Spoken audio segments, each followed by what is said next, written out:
พี่น้องมื้อนี้ข่อยสิพาไปเบิ่งความเป็นตาฮักตาแพงตาแง่งตาเบิ่งของหัวหน้าบอยสิริชัยเป็นหัวหน้าเป็นผู้บริหารเป็นผู้หลักผู้ใหญ่เด้แต่แล้วก็อ่อนน้อมถ่อมตนพี่น้องเอ้ยบ่ได้ว่าเจ้าของอันจริงบ่ว่าเจ้าของโพดเจ้าของโพเด้มื้อนั้นอีแม่หมอลำสุวรรณปากคมพี่น้องเอ้ยอีแม่หมอลำสุวรรณปากคมนี่เป็นหมอลำพุทธไทยสงฆ์เป็นระดับปรมาครูนะไปหาบอยสิริชัยหลังห้านนั่งถ่าอยู่เก้าอี้บอยสิริชัยฮู้ว่าอีแม่อันสุวรรณปากคมมายามฟ้าวเล่นมากราบอุ้ยผมบ่รู้ว่าแม่มาลูกน้องไปบอกพะนะว่ากราบว่าซั่นตัวอุ้ยจะเป็นหูจักความหายคนหูผู้ดีคำหูอีพอข่อยเอ้ยเนาะเป็นตาฮักตาแพงตาแง่งตาเบิงแม่นแม่บ่มาหาลูกก็ว่าสิไปหาอยู่พะนะว่านั่นน่ะ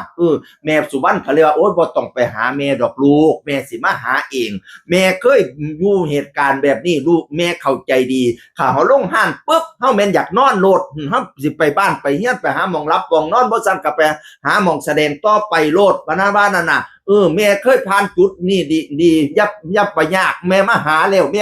ว่าซั่นว่าเคยพ้อกันอยู่งานหลวงงานราชการก็พ้อกันแบบปั๊บแวบซ้ำสร้างอีหูซ้ำงูแลบดินบ่ได้มีเวลามาเป้ากันบัดนี้แสดงอยู่มติอีแม่ก็เลยมายามหลังห้านบอยสิริชัยว่ายายสวยคุณยายสวยชอบฟังคุณแม่สุวรรณปากคมมากพี่น้องเอ๋ยจนมาฟังจนว่าหลับค่าพะนะว่าฟังวิทยุฟังเทปฟังแนวใดก็ได้ฟังซีดอกซีดีมือถือก็ได้จนว่าหลับค่าอีเมสุวรรณปากคมยายสวยมากหลายตอนนั้นสิจ้างมาใส่บุญงานเฮียนดีหรืองานอีหยังนี่ล่ะแล้วก็อีเมก็บ่ว่างพะนะว่านั่นน่ะบัดนี้สิจ้างมาใส่กฐินบ่ปี69นี่วันที่6ที่7นี่ล่ะค่ะค่อยฟังคลิปค่อยฟังบ่ข่อยฟังผิดก็ขออนุญาตบาดคำ6หรือ6พฤศจิกายนนี่ล่ะเสี่ยวเฮ็ดกฐินหายายสวยก็สิเอาอีแม่สุวรรณนี่ล่ะมานำให้เราฟังเพราะว่าอีแม่สุวรรณปากคมเนี่ยยายสวยมากหลายพี่น้องลำวาดพุทธไทยสงฆ์เตยพุทธสงฆ์ลำก่อนพุทธไทยสงฆ์โจทย์แก้แปดถามใหญ่เม็ดใหญ่หน่วยเสลียวสลาดนักปราชญ์เมธที่ตอบปัญหาโตว่าที่ดีเป็นตาหนายก็อีเมสุวรรณปากคมหมอลำรุ่นเก่าหมอลำสันโบลมมาคู่เป็นหมอลำมรดกอีสานอีกท่านหนึ่งพี่น้องที่มีลูกหาว่าชิดหลายให้การเคารพนบน้อมนับถือบอยสิได้ใส่แล้วก็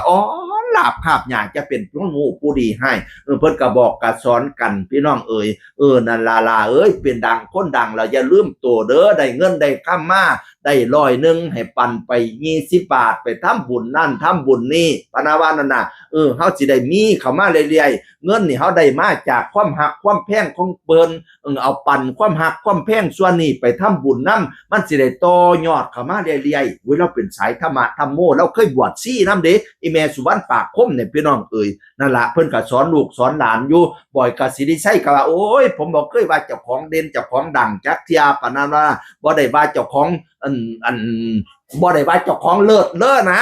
ยังถ่อมตนอยู่เสมอว่าซั่นบอยสิริชัยนี่ล่ะพี่น้องโอ้ยเป็นตัวอย่างที่ดีของศิลปินรุ่นใหม่เด้อบ่ทีเนี่ยทีโตจะสูงสักอักขฐานสักปานใหญ่จะวิไลเลิศฟ้าสง่าสีจะเก่งกาจฉลาดกล้าปัญญาดีหากไม่มีศีลธรรมก็ต่ำทรามพี่น้องเอ๋ยให้เป็นคนมีศีลธรรมอย่าว่าเจ้าของดังเปียงปังวันนี้รุ่งพรุ่งนี้ร่วงดวงไม่แน่วันนี้แย่พรุ่งนี้ยังกลับดังได้วันนี้ดังพรุ่งนี้ดับกลับเปลี่ยนไปจงจำไว้ทุกสิ่งล้วนอนิจจังพี่น้องเอ๋ยบ่อยแล้วก็ยังบ่ได้ว่าเจ้าของดังเที่ยยังว่าเจ้าของเป็นคนธรรมดาอยู่เว้ากับอีแม่ปากคมมีแต่เว้าแนวอีแม่ปากคม